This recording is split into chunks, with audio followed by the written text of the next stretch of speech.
of Itheum xPand grants program. Great to have all of you here. And this is the first time when we have a great guest from the MultiversX team, Mr. Robert Sasu, who will be sharing and giving you more insight on how to build great things on the MultiversX blockchain. But I'll be your host through the session. We have the xPand cohort. We also have folks who are the alpha builders of the xPand program with us. So it's great to have you all. Thank you for tuning in from different parts at different times.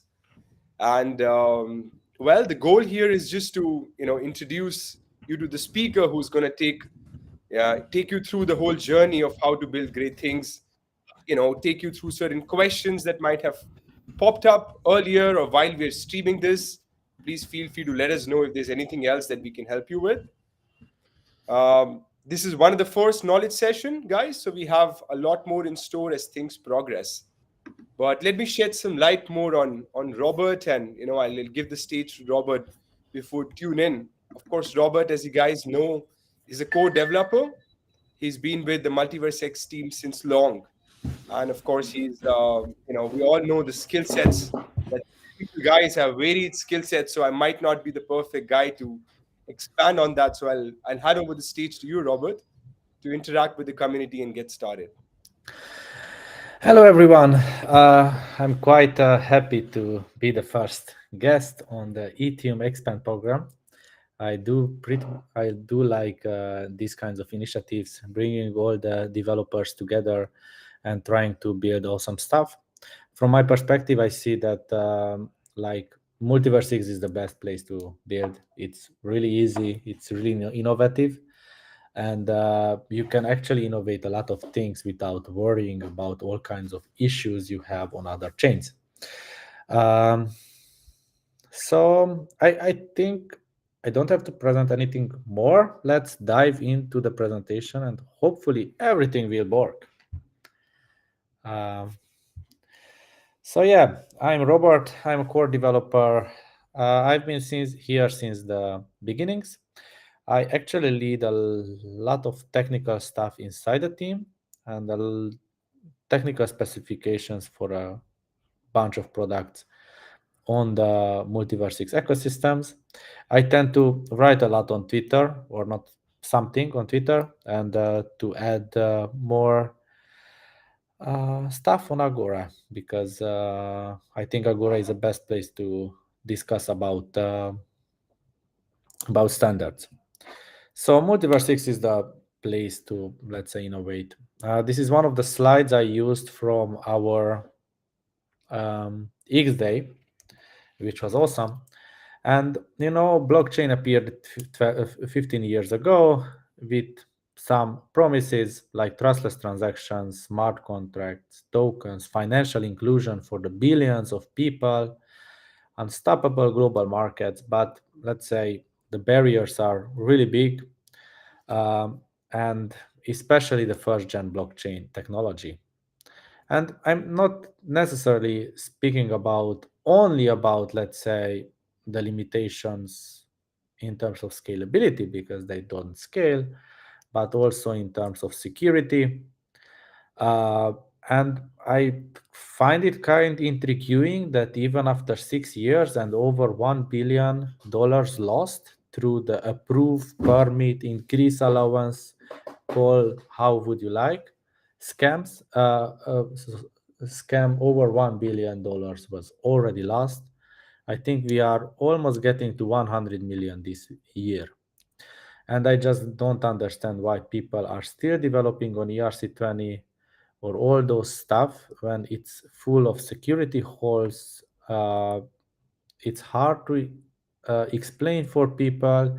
Yeah, it might be easy UX for crypto developers, but even crypto professionals and devs and influencers and advisors have lost money in these scams.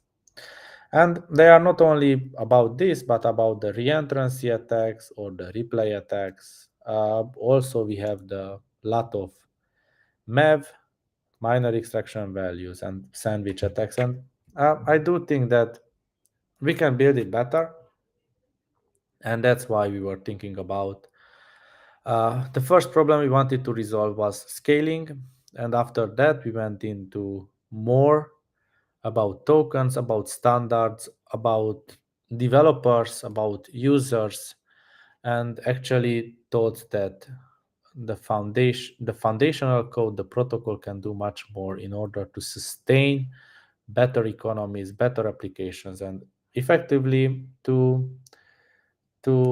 let everybody to innovate and to build great stuff on this. So that's why we would say that it's an internet scale execution, and it does not come from only one place, but it comes through how we think about virtual machines, how do we think about smart contracts, accounts, tokens, the guardian system, and many more. So why would you build on Multiverse 6? It is fast, the fastest in a lot of sense, and it is getting faster and faster. Like a lot of improvements for this year in terms of protocol, in terms of reducing the block rounds, reducing the finality, reducing cross-shard transaction speed. A lot. Uh, uh, Not reducing the speed, reducing the time to process cross-shard transactions. It is super reliable. It's a builder's ecosystem where the builders can thrive, and we have a lot of tooling and verifications. And yeah, and this slide is not so good, but for developers, it's actually 30% royalties. So enjoy this, build more, and gain more.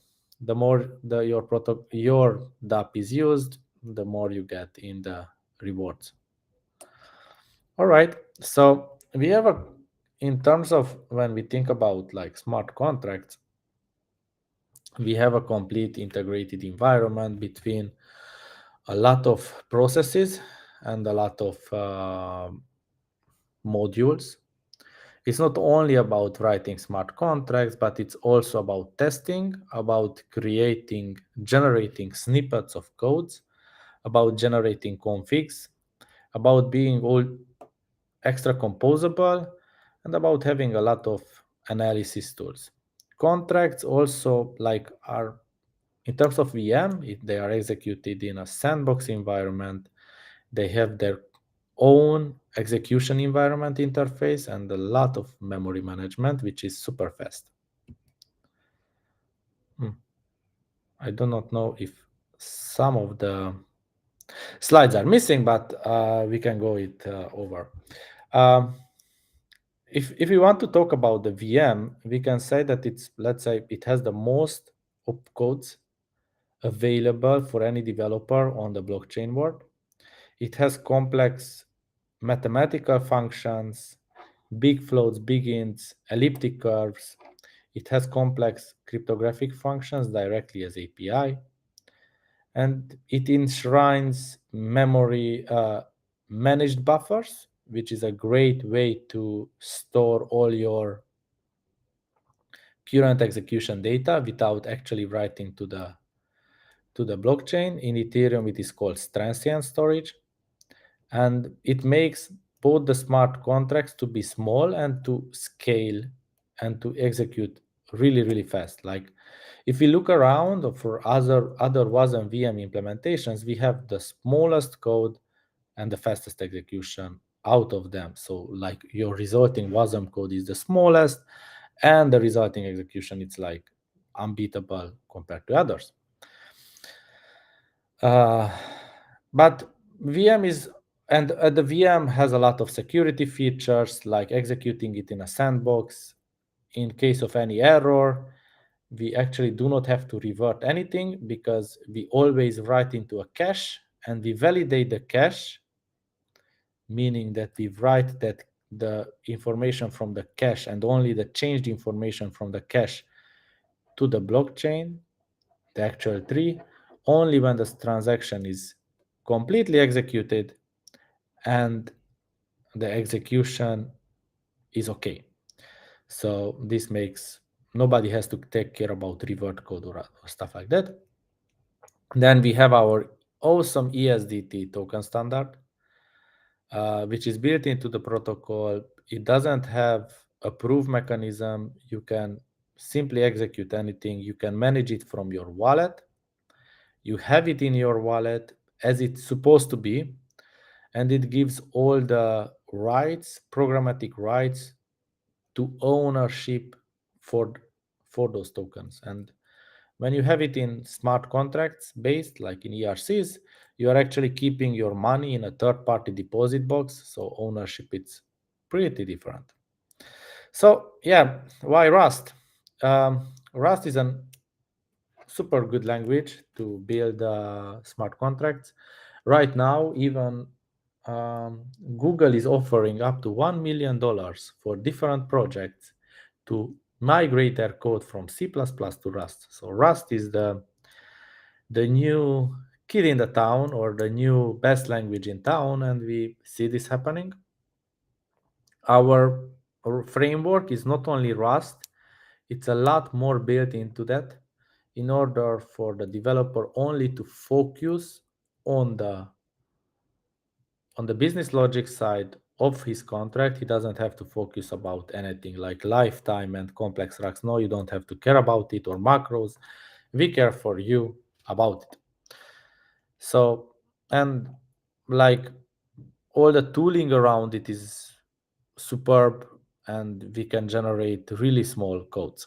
Like if we compare to some other WASM VM contracts, there you have megabytes of WASM bytecode doing less than you have here for the complex DeFi. And as we move forward about and how we think about security, and that security has to be first, we have a lot of integrated tools to make development easy and development, let's say, secure.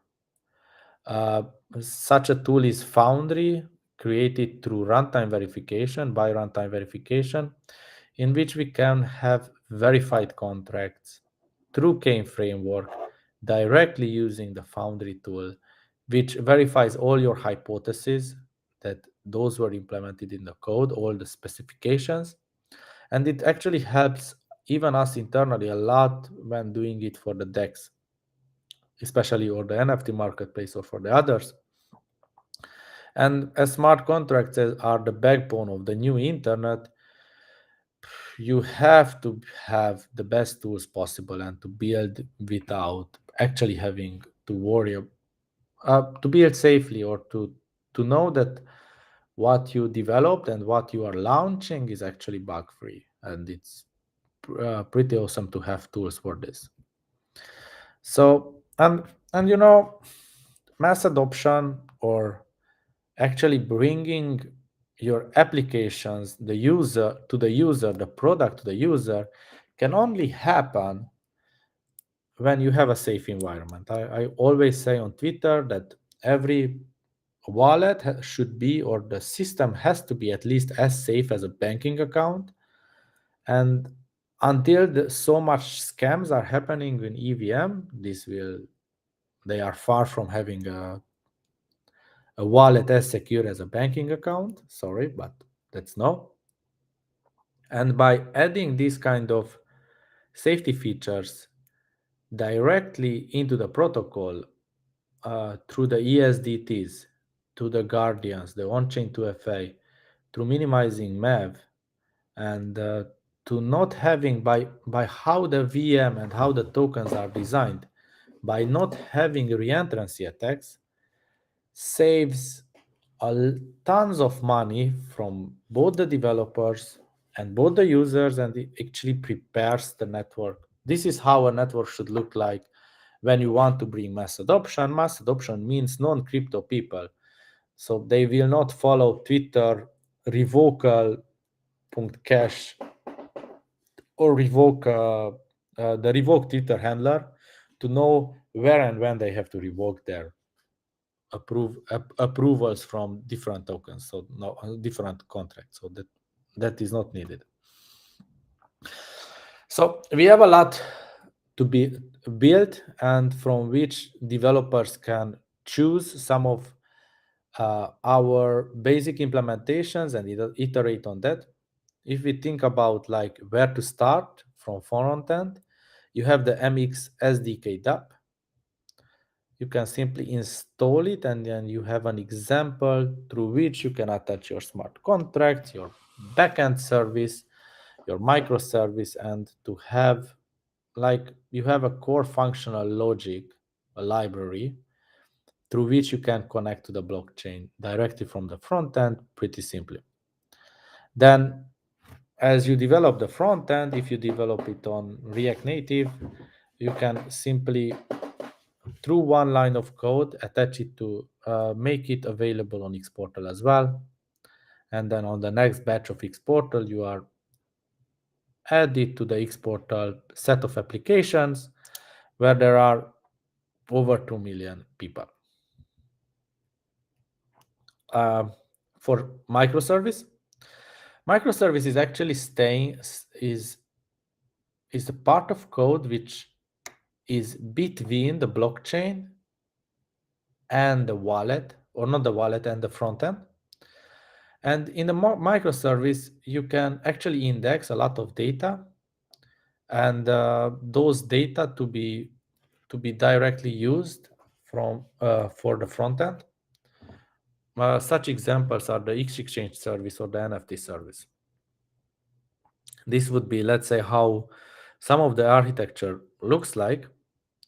The dApp, the web wallet, and applications, they can interact with or the API or a microservice, which interacts, let's say, receives data directly from their own observer or validator nodes. Oh, and if we go more and more about the tools, you can have tools in a lot of languages you would like, and SDKs from JavaScript. You have a cookbook there as well. Then Go, Rust, Java, or the Arda suite, which is a TypeScript in which you can even write your smart contract interactions and tests in TypeScript easily. Then you have the REST API, the indexer, everything is open source,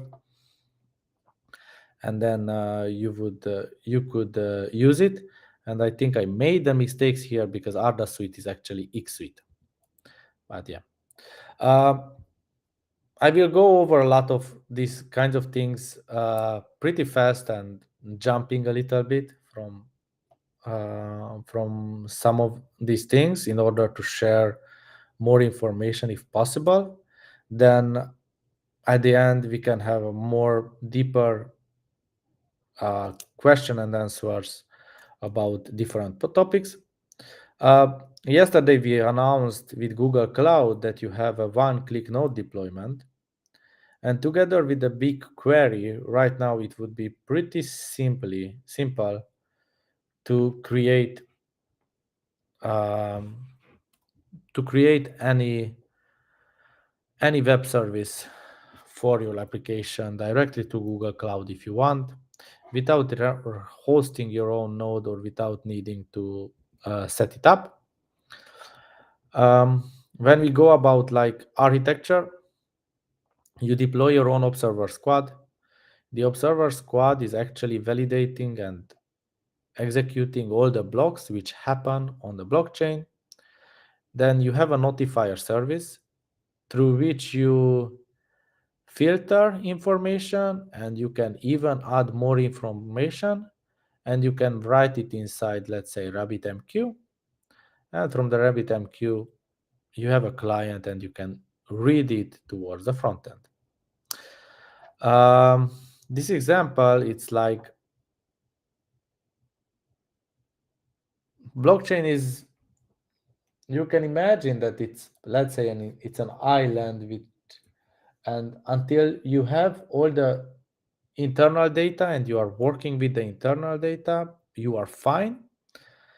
But at some point you need oracles, or some applications need oracles. Oracles are those services which can bring reliable data outside of the blockchain space into the blockchain space. One of such oracle is Umbrella. And how they work, they actually read from centralized servers centralized APIs data, and in general you would have a few oracles nodes reading from different sources a set of data, and then these oracles will together uh, sign a message, or every one of those will put the data on the blockchain, and on the blockchain in a smart contract the data is aggregated. Then from another smart contract you can read this aggregated data and use it in your application or on DeFi, where you want to provide price for gold, in this example. And but that's not only that, you could also bring weather data, sports bet data, or sport results data are some of the things you can bring it, and more data points are possible, I think. But here everything you need through umbrella can be discussed one of the providers. And then when we speak about, let's say, users and user interactions, you have the wallet. Yeah, but wallet, it's something in which people need to create actually the wallet. And then on web 2 people are used to communication or logging in with only their Gmail address. And if you have a bunch of users who want to do that for the first interactions with your applications, you can do it by enabling xalias in your own front end, and then people will be able to simply connect with their Gmail address. This actually means that in the background, at the first interaction with the xalias, they will create a wallet, which is kept saved in their cloud. And this is great, for example, when you want to play blockchain games, or when you want to play, let's say, blockchain games, or you want to claim your first free NFTs, and you want to enter the space and to see what is happening about. And the wonderful idea about Xalia is that alone it will not resolve, because you can sign a message but you have no gas in your account, so you cannot do anything. But when you combine this with the relay transaction features from the protocol and the paymaster, then you can actually help onboarding the users by making the first, let's say, 10 transactions free for them, then, let's say, charging in a subscription way, and they don't have to know about they have whether they need gas or not. We will have an improvement on the relay transactions. We call it V3, in which you could actually make a the user can make a batch transaction as a relay transaction, and this would mean that paymaster can happen without any smart contract, as the user can define in the batch one USDT transfer towards the relayer in USDC, for example. Then you can go on and execute the rest through EGLD. Some of the questions from Itheum guys was to show out where to find contracts. We have a bunch of contracts. Most of them are in MX contracts, Rust, but then you have in other places as SDK RS or Exchange or the bridge, Ethereum bridge, or the NFT marketplace, the collection minter, and I think there are a lot more. Feel free to use those. So you have an MIT license there. You are not obliged to do anything. Feel free to use, to iterate, to improve, to deploy, to learn about those. to learn how the things are happening. And if you see that there are other contracts which can become on good, multiple people want to launch it, just ping us a message and we can make it happen. One of the examples is that 2 weeks ago, ERC 404 was a super big hype, and actually the ERC 404 standard was just like bad, insanely bad. Then a bunch of people had to gather around, like there was a team of around 5 to 10 people on Ethereum, and it took multiple days for them to develop the DN 404. It still didn't resolve all the problems, and even them, they said that not all the problems are resolved, but they did it. And you have to audit it after it, and a lot of things.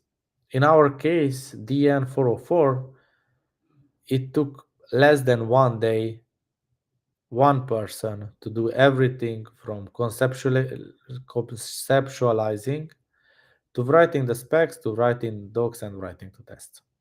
So it is pretty easy to innovate. And that's another thing, like how we explained inscriptions, and how you could build inscriptions which are more than NFTs written into blockchain data. But inscriptions can be used for a lot of great tools, great products, like the truth machine as well. So, and inscriptions are pretty easy to be done in MultiversX as well, because you can simply develop as much as possible. Now, when we talk about how do we do this, let's say without the code, then Xfabric is the answer. It's the Web3 operating system, especially designed for creators, brands, companies, and they can easily create their own Web3 websites without coding. It may what actually happens in the background. It uses a lot of the SDKs and tools I presented before, the Xalias and everything. It is for non-technical builders especially, or for communities who want to create together to educate. And it also welcomes developers to to launch specific application in its platforms. So, and to emphasize ease of use and, let's say, intuitive building in the Web3 primitives. This feature is still coming soon. Right now, there is some refactor is done on the X Fabric with a new kind of architecture, and it makes more expandable, more composable, and more people to come. It has a set of core applications, community apps, and templates with different functionalities. You have some essential tools for digital collectibles, tickets, memberships, and then you can also have a monetization model directly built in. It can charge a monthly fee, um, or whatever you want. And the target users are still uh, like everybody can try it and see whether he likes what the front end builds it, what kind of front end does it build, and maybe it can be expanded for later for custom applications as well. So you have here some of the basic apps. You have like the tickets, the site builder, the feed, and then there were some of the results with Unfinished Festival or Elrond the Apes, and or Ichi services being released through the xFabric API directly. Ichi is the Romanian public company building on the blockchain, and they have the NFT marketplace as well. And as far as I know, they are work I working together with Itheum as they announced on X Day.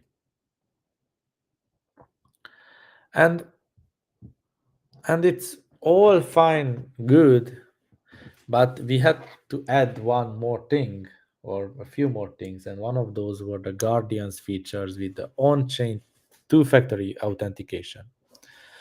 As users don't really understand what the seed phrase is and what 24 words are. Uh, some of the devs or some of how people think on the actual crypto space is that everything is the user's fault. But if you don't teach the user, and you cannot teach billions of people, you have to make tools which are intuitive. So better create a on-chain 2FA or an invisible guardian to protect the user for any stupid things he wants to do. And this is only possible on MultiversX. And then through 2FA, the generalized paymaster, to the relay transactions, to subscription features, you could actually offer as a developer Web 2 like usability directly on the Web 3. You can eliminate all the hard steps it requires to learn blockchain or to buy your first ego, to pay for gas and all kinds of things by combining these tools forever. In the end, I would love to leave you with this picture, let's say, about builders changing our lives, as those are the ones who, let's say, fight entropy, and they bring the new cool applications, the new cool use cases, the new cool things, and try to, let's say, evolve humanity to the next step in a lot of senses. MultiversX is the best place to innovate in blockchain. It actually can is bringing the blockchain primitives to the real world, to everybody for mass adoption. So you being here as the first, or among the first builders, or among the first batch of builders, uh, as we can still say that we are early, you are actually far ahead of your competition in a lot of senses. So I think I reached the end of my presentation, and we can go and start discussing. I do not know how discussions would go and if I have to read some of the questions or not. Uh, I don't know who is the moderator.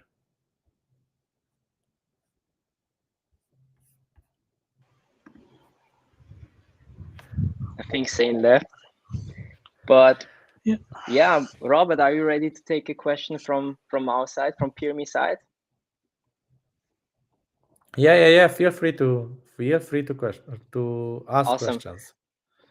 Then I'll just go ahead, ask the first question. So with Pyramid, and as part of the xPand program, we're working on data coalitions from Itheum as a core concept, which is basically the step between data NFTs that Itheum has and how we can curate them, aggregate them to make them valuable, make valuable data sets out of them that we can then bring to the market. And all of that enhanced with DAOs and companies and everything. And the question I would have for you, and something I've been following for a long time on GitHub already, is a part of the monetization that we can implement here, which is subscriptions. We want to enable subscriptions to access this kind of data streams, the new aggregated forms of data. And there's a lot, of course, to be said about subscriptions. And to keep the question short, I would say I would just want to give you some room. Maybe you can expand on how are subscriptions going to work. Are they going to be visible within X Portal? Is there some X Money side integration maybe that you can start subscriptions with other cryptocurrencies that are not on the MultiversX network? And what are the feature plans in general here? I think this is a module that we have not really talked about much yet.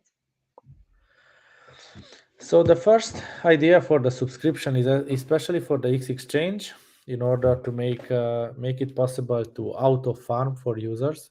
That's for this is for what the contract was developed, and the contract enables this. The contract enables everybody to create any kind of subscription service with any kind of token, and then users to sign and tap into those kinds of subscription services.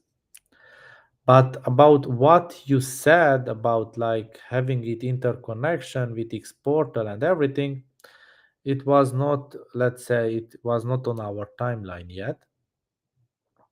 But I think that a company could take up subscription completely, a set of builders, and bring all these features alive together with the help of the MultiversX team in some sort of integration into X portal. But let's say to bring this thing to the next level in a lot of senses, and there is a lot of value still to be created there, and a lot of value can be extracted as well.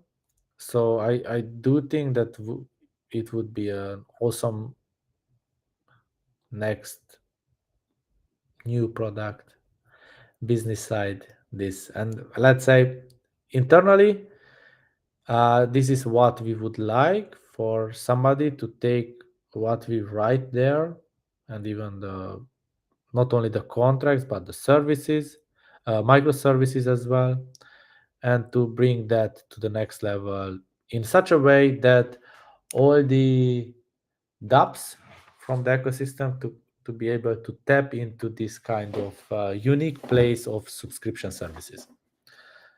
From smart contract perspective, it ensures safety for both the subscriber and both the user, and it has a lot of security features in this regards.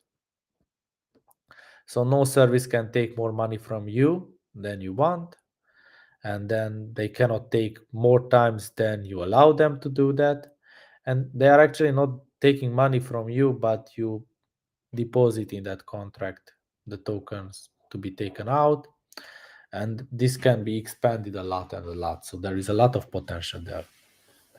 So if you don't have any, you are a freelancer and you don't have a project idea right now, here it is one. Awesome. Yeah, I mean that's the beauty of blockchain. Anyone can come and build tools on top of the smart contracts. And maybe a follow-up question to this one. Do you guys have a timeline, potentially documentation on how builders can already maybe integrate on testnet or devnet? The contracts and audits have finished like yesterday. We had our final audit, and then everything is fine. I think we can creating a documentation is a must, and we should launch the subscription service uh, for the X Exchange V3 public testnet, which is coming soon, like real soon, like it's only days away. Soon for real. No. Internally, the site is already up and there. So if you have VPN, then you can try, but not everybody has the MultiversX Office VPN. So you said site this is going to be a separate dApp where users can top up maybe their accounts, subscribe to services that are registered. That one is not built. That I said the new site for the X Exchange, which has a subscriber integrated. But for the subscriber to have his own site, I would like to, let's say, somebody from the community to take up this. Some actual application who already offer some of the services, and then it can be expanded in order for you do all the business development to connect with everybody who wants to use the subscription.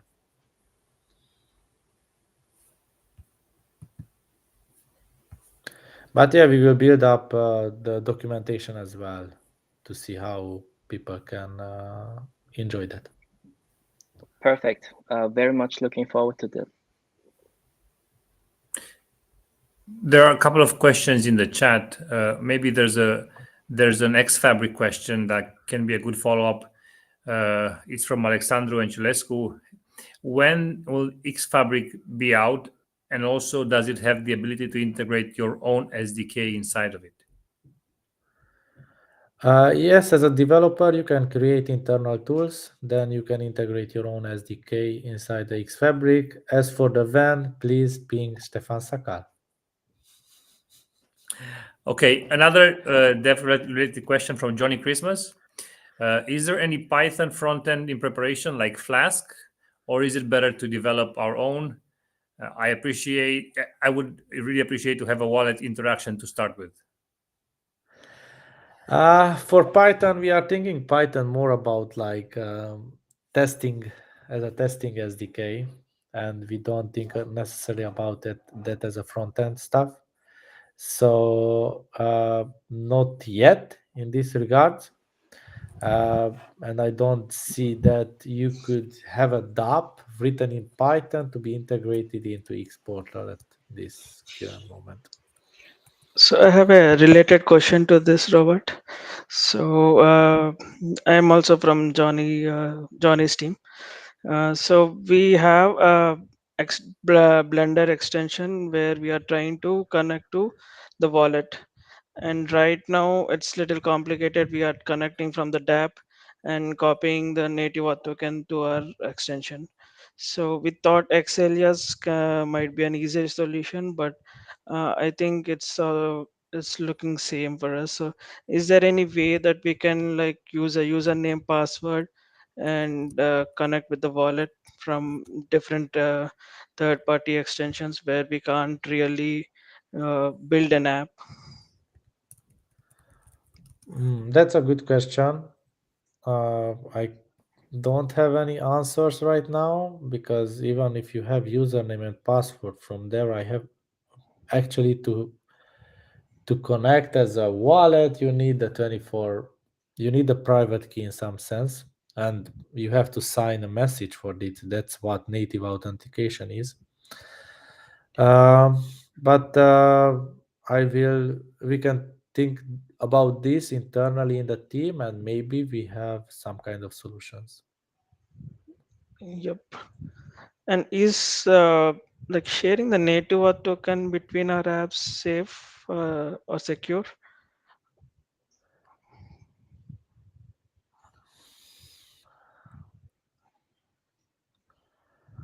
Uh, it depends.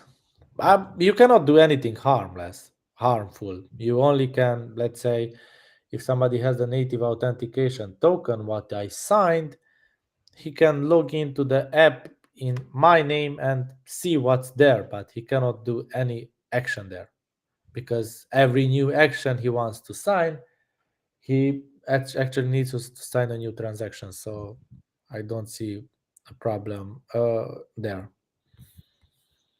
Yeah, that's what we thought, but we were still like thinking there might be some hack somewhere. So yeah, that's thanks for the Yeah, answer. but if you think about like how the data is moving from the wallet towards the dApp, the dApp is sending me a data which I have to sign with my own private key, which will get back to the dApp and authenticate me as a user. Now, when I sign that data with my private key, that's a message only, and it travels through the open internet. So there is no like a secure connection between those two. So it can be an open connection there. I don't see it as a problem. Got it. I in the meantime I have like two questions I think on Ryan from also has a Telegram. question. I would read one and then we can go on. And it was inscriptions versus smart contract for data storage. The question is, would it be more cost efficient to store information about an NFT SFT as text-based image in an inscription or in a smart contract referencing some extra NFTs information? In each case, the two storage costs are possibly different, right? Can you explain us again between the difference between active and passive storage? So when we were thinking about inscriptions, what can you resolve through inscription is that you actually write all these, the data, for example, when you were previously generating an NFT, you would write into IPFS, then you would give, and then you would write the URL from the IPFS on the NFT.ura field. But this actually means that you are keeping the NFT, not the NFT, the representation of that NFT, the photo outside of the chain in some kind of storage. In this case, it is IPFS, but there is like no incentive for that IPFS storage to be kept by multiple nodes, which would keep your data forever. With inscriptions, what you can do is that this kind of image you can attach to your transaction.call data. This is inscribed, especially saved in the MultiversX storage. And then you attach a link to the transaction hash of this inscription. So you don't keep the data on IPFS, you can keep it there as well. You don't keep the data only on IPFS, but you keep the data as historical data on MultiversX. And because of how MultiversX is working and because of how rules and regulations are, historical data has to be kept by at least one set of nodes. And later on, there will be a full economic model for historical data as well. Even right now, if somebody wants a historical data service to build up, you can ask money for it. That's not what I'm saying. But a full incentive model where people would have to create proofs that they have the whole history. And in this sense, this would be, so it is not cost effective at all to write both the image in a smart contract storage or in the NFT storage, because that is active storage. That is actually kept in the blockchain tree, which is active, and it's going, it's actually there from each block and for each validator non-stop. And that data can be directly used by any smart contract. But I don't think that smart contracts need to know about every pixel of Peppa Pig. And the passive storage is the one which is, let's say, in the transaction.data, which is saved into the transaction storage folder, which is actually pruned after 3 days, but not for all the nodes. The historical nodes keep it. Because of this, it is at least 10 times cheaper to write it on this kind of storage.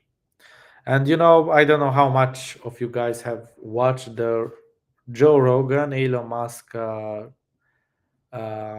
podcast, and there Elon Musk said that those NFTs are not even saved on the blockchain. They are some URIs only.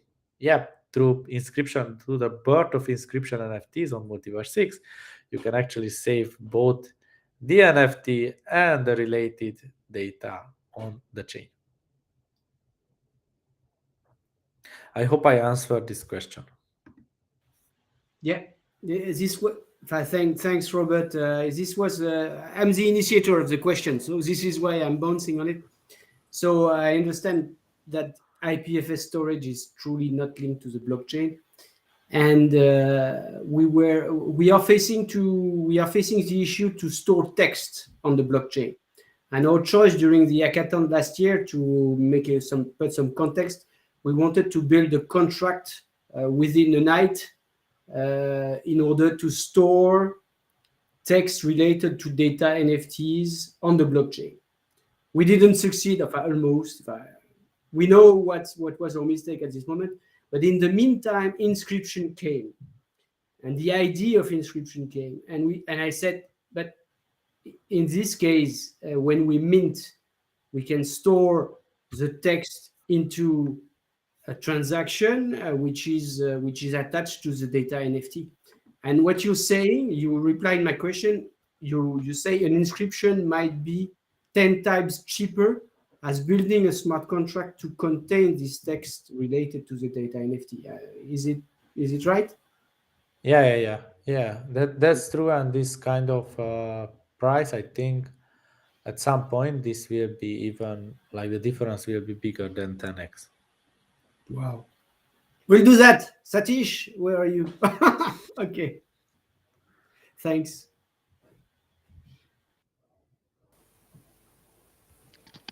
Ryan has been waiting Awesome, guys. patiently for quite some time with his hands raised. Yeah, Ryan, if you want to bounce it, feel free. If you can hear us, Ryan. In the meanwhile, Robert, there were tons of things. Sorry, my internet had a terrible issue, so I had to stream off, change my connections. Now I'm back. But let's hear out firstly from Ryan, if Ryan has something. Although Ryan shared few questions, Robert, on chat. There were particularly three things, that he was looking on. The first was around the 10K collection things, that he was saying that if this is a thing of the past, or are we moving more towards, a road to dynamic data and dynamic NFTs, in the next 4 to 5 years. So I'm not I sure cannot if that's find clear. the question. I cannot Okay, let me find the just paste it question here, man. to So see we have three questions here, Robert, that Ryan had pasted. Are you able to see them now? Like, he was particularly trying to know, firstly around the 10K collections, whether this is something that's going to no, the work. first was like the general outlook of the NFT market as a Yeah, whole yeah, for the MX. I yeah. I do think that there will be a lot. Were a lot and are a lot of fun projects from the NFTs, but those builders will strive, or those communities will strive, who give the most value for their community. And this doesn't have to be monetary value here. I am speaking about like ideas and Non-tangible stuff. arts Yeah. and non quantifiable value, because some of them are super fast, super nice, and super great. About like whether a collection should have 10K or not collection, I personally did not necessarily look whether how many NFTs, how many items are in a collection. I just look at the art, and if I like the art, I buy it, and that's it. I don't even look at the utility. So, but that's a personal thing. It's not like NFTs don't have to have utility, but if I am looking to collect NFTs, I choose to look at the art, and then the, let's say, the benefits or the utility is just the bonus, and I treat it as a gift. So that's how I Yeah, I treat think it. what you see at the first, Robert, right? Like that makes a lot of sense. What we see, we tend to get attracted to it. So art was, I think, a natural way for people to get into NFTs. But as they evolve, as all of us know, right? Like putting a stream of data attached to an NFT makes it super powerful. Something, that we at the Itheum tribe are trying to achieve at its core. But you're right, Robert. Of course, that's the first hook that gets people hooked into the NFTs and the ecosystem. And Ryan, you're here, buddy. Maybe you want to jump over. And Ryan has this group Artex, Robert, that he's trying to spin off with a couple of cool artists. So I'll hand it over to Ryan if you want to speak in, Ryan. Hi. Can you hear me all right? Yes, hear me? Ryan, we can hear you. Although it's a bit Hello? disrupted, but let's give it a try once. Okay. Okay, yeah. I had a question for Robert about the general NFT market and MultiversX right. Seeing as we're Itheum right now, and there's a lot of that we're seeing on OpenSea and Solana. Do you think that they're like, I want a general overview on this NFT market? So, if you think there needs to be kind of new innovation, possibly bring more people and more money to our specific NFT market, or you think 10K collections are still going to do the trick? Like, where do you see a dynamic new kind of NFT to the MultiversX market? Will it potentially bring more users and more funds to our marketplace? When it comes to, let's say, NFTs, you have to create a culture for it.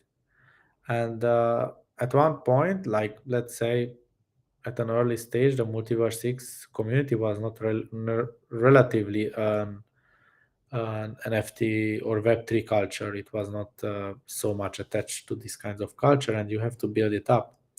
About the volumes, there are a lot of sides to the volumes, and there are a lot of even minor extraction values MEV in case of OpenSea or Solana marketplaces as well, which inflates the numbers at least 3 times. As far as the numbers goes, with the 10K. With the 10K or not 10K, I do see that dynamic creation NFTs or dynamic release of the NFTs, depending on the demand of the market within certain limits, it's much better. And I do think that MultiversX has the tools for every NFT community to strive. It is easier to do. You have the true ownership.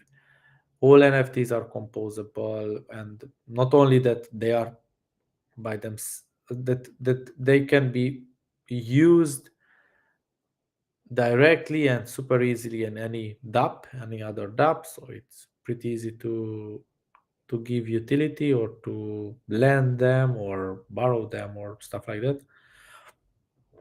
One of the things I see that, for example, I would imagine with the DN404, like the new standard or what we built, you could launch a liquidity pool where you put the new token for the NFT, and then you have the with EGLD the pool generated, and you launch this first. Then you have an NFT minter, and that in that NFT minter, people can come only with the token which was launched in the token pool, and let's say claim NFTs.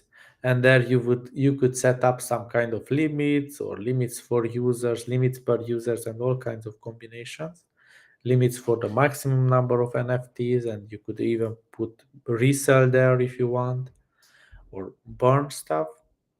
And then in this way you would, let's say, you could generate only as much NFTs as the community needs.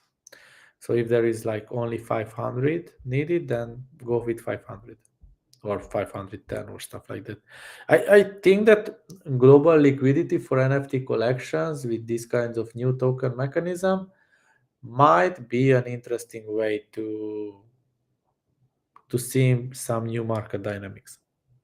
But again, if your art is not good or the actual NFT is not good, then no tech will save you. But there are some good projects which are, let's say, they have good art and good stuff and good narrative behind it. But you have to, let's say, keep up the narrative to build, to construct for your community, and to do a lot of stuff. I see your answer. So the general is pretty positive, and I also agree that once users who are using other marketplaces right now see all of the opportunities available and the improved technology, that we will probably end up taking a good amount of their volume as well. So yeah, that's good to know for the future. Thank you. You're welcome. Awesome, Robert and everyone. So Robert, there was one thing, mate, that I want to shed light on as you were speaking in, and then I got disrupted. That's one thing that I was itching to speak on. You mentioned culture a couple of times, right? Like how culture and things connected to it make a lot of impact, and I think that's what we are all trying to do, man, as a collective. We're trying to create a new culture, disrupt the old, and create something which is truly decentralized in the manner if it's right from its operation to its base to its data layer, to all the applications that come on top.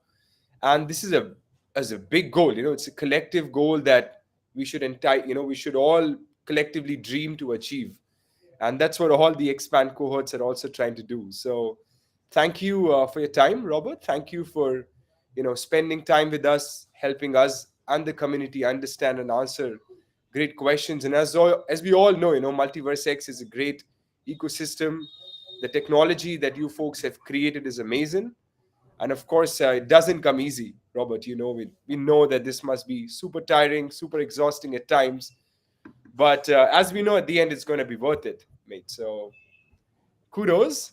And if there are no questions left up, we can just have a final note, Robert, from your end to the Itheum community, and then wrap up this live session. I do love what you did with the data NFTs. So that's such a cool idea that I know let's say it's hard to market outside the developer space, but then the products built on top of data NFTs will market for himself. So keep up the good work. There are a lot of potential there to explore and a lot of products to be done in such a way that they should be done. So I'm quite happy to look forward what you all create here.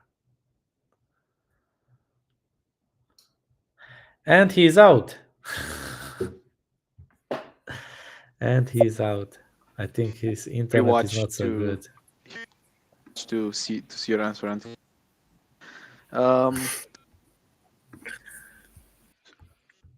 So, but it so many questions up until now. I do this myself, but I'm more curious to see if any that they want to they want to share.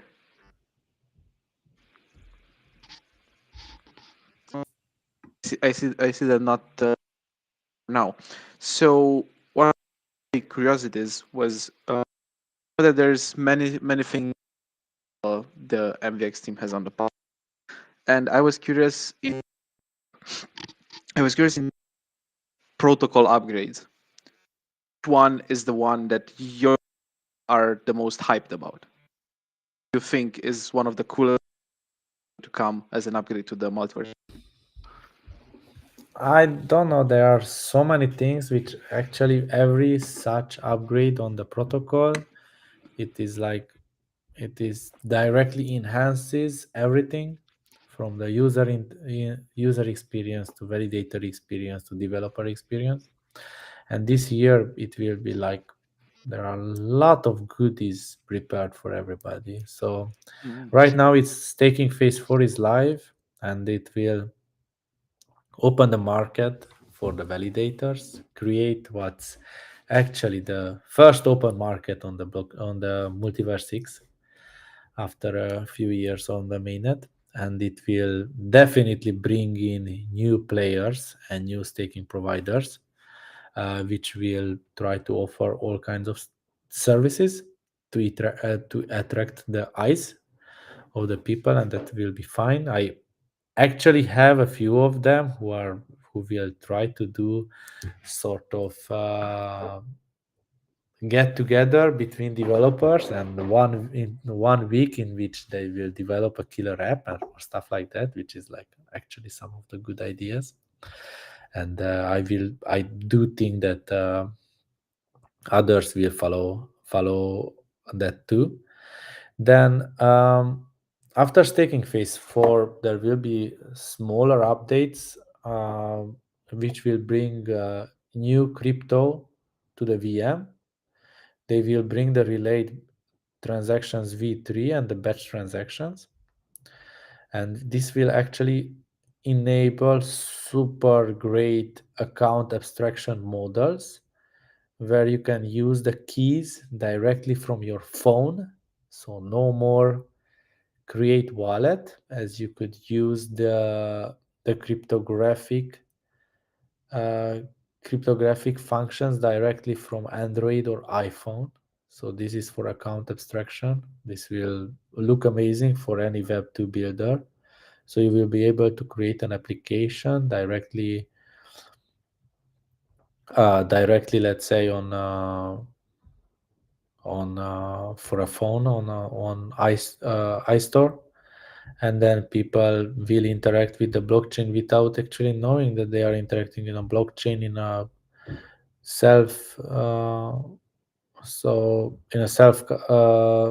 a sovereign way, and it will be great. And this will, let's say, it will link up with the subscription, with the relay transaction and everything around it.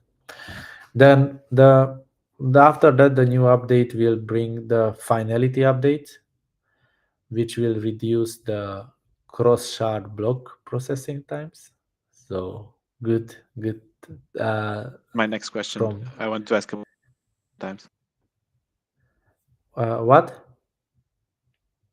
It was part of my next question. I wanted the transaction times. I'm for the moment transaction times being reduced even, because I think it's important. It's very helpful.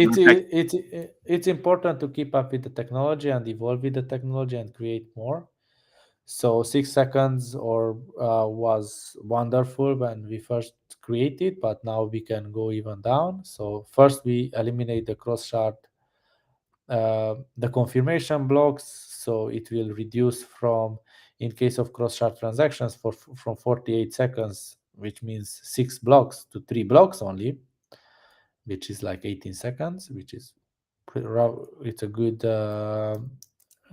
thing. Then we are going to reduce the blocks to, let's say, 3 seconds. The first reduction will be to 3 seconds. And then we are already working with the parallelization inside the shard for parallel execution, so more transactions can be fit into the same place. So this is from the protocols. Then from the sovereign shards, that's another big topic I am pretty much invested in, and a lot of goodies will come out there. So can't wait to share more about that. One more. I'm sorry if I'm the question. I'm happy to be able to this stuff. A bit more, but I know there are lots of contracts that are called calculations, including most DeFi ones. In theory, developers, whenever that upgrade reducing with block time, if your calculator per block reward something or stuff like that, should in theory prepare from time, basically per block or anything should be done in time to avoid doubling APRs and stuff like that. We can We can think about it if somebody has big issues with that, but they could, even right now, you could compute your max APR you want to give out for the people by actually getting the runtime and then multiplying it and to see whether you are good. You could make this dynamic, but when the change will come for the runtime, it will be a big announcement of like 1 month ahead, and we'll see with every developer how to handle that.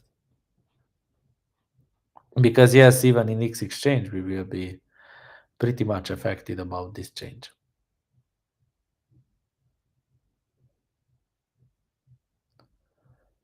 Thank you for the answers to this. There was Anybody one more question about the composable NFTs. There was an NFT standard built from one of the first MIPS, or MultiversX improvement proposals on Agora. That's a pretty simple contract where you can compose anything together with anything and create a new NFT out of it. And the new NFT will actually contain both uh, both all the NFTs you want to compose. Then how you show it out, like position or object or stuff, that's a front end's job. So the contract can do only a part of the job, like to allowing it to compose and to create complex objects and decompose.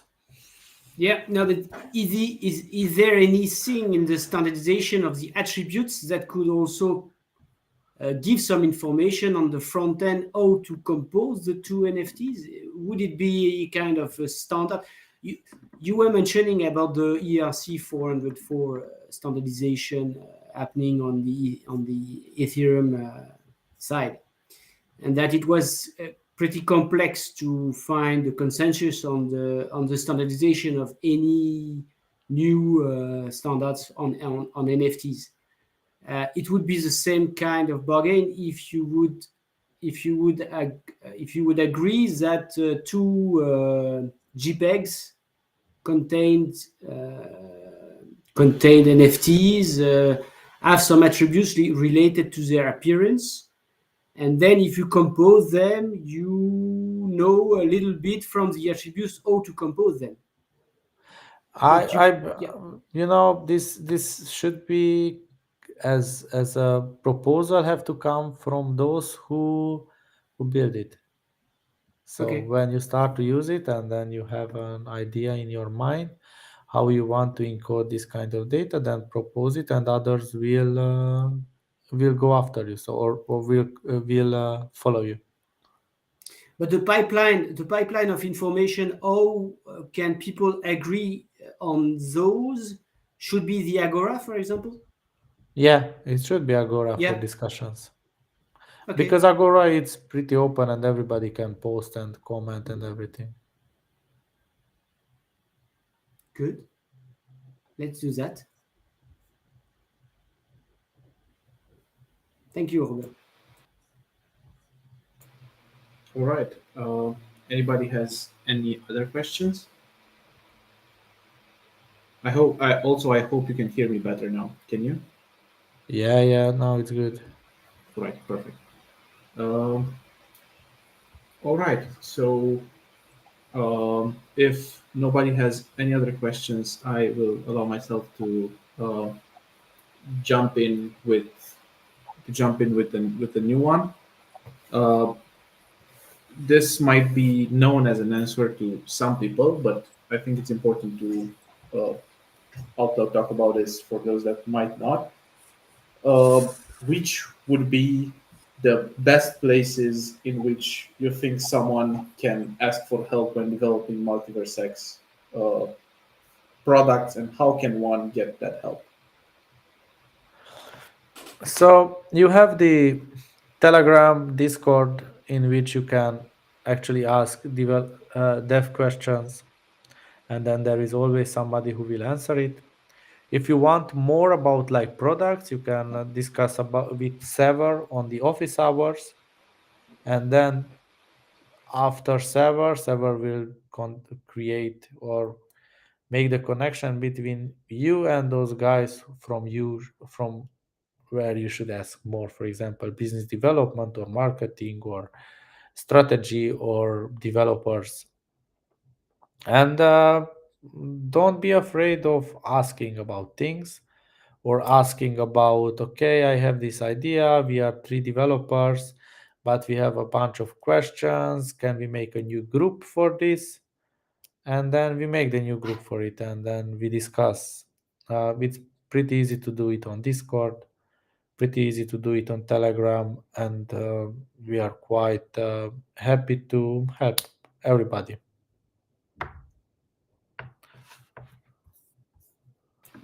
That's great to hear. And for if anyone didn't necessarily knew, you can always ask on, or at least personally, I've seen that Telegram group for development is absolutely amazing, in the sense that never ever when I have developed something anywhere or using any tech stack did I get so answers so fast for stuff I did it.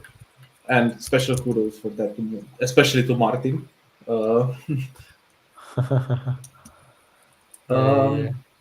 But yeah, if there aren't any other questions, I think we are slowly getting to the end of the call. As in, no need to prolong it further than needed. But obviously, before that, Robert, if you have anything you want to end with. No. Thanks for building and build more. Short and on point. Thank you. Absolutely. So I'll also end by telling everyone thank you for joining, and thank you for taking part in this. The questions have been interesting, and obviously the answers from Robert have also been. And many thanks to Robert as well for taking the time to join us today. It has been a pleasure to discuss with you. And one more personal note: if you aren't following him yet on Twitter, you should. His threads are absolutely amazing and interesting. It's basically a very fun way of understanding MultiversX better. So yeah, thanks everyone for joining. It's been an absolute pleasure, and see you around. Keep building. Thanks, Robert. Thank It was you. very informative. Thank you, Robert. Thank you. Thanks, everyone. Thank you, Robert. Thank you, everyone. Bye-bye. Thank you. Bye-bye. Bye. Have a good evening or afternoon in Denver.